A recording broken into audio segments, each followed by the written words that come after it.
দিবসের শেষ আলোক মিলালো নগর সৌধ পরে, পথ জনহীন আধারে বিলীন, কলকোলাহল হয়ে এলো ক্ষীণ, আরতি ঘণ্টা ধ্বনিল প্রাচীন রাজ দেবালয়ে ঘরে। শারদনিশির স্বচ্ছ তিমিরে তারা অগণ্য জলে, সিংহ দুয়ারে বাজিল বিষান, বন্দিরা ধরে সন্ধ্যার তান, মন্ত্রণা সভা হলো সমাধান, দাড়ি ফুকারিয়া বলে। এমনই সময়ে হেরিলা চমকি প্রাসাদে প্রহরী যত, রাজার বিজন কানন মাঝারে স্তূপ পদমূলে গহন আধারে জ্বলিতেছে কেন যেন সারে সারে প্রদীপমালার মতো।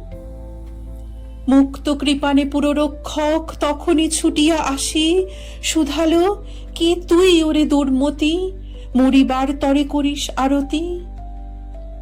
মধুর কণ্ঠে শুনিল, শ্রীমতী, আমি বুদ্ধের দাসী।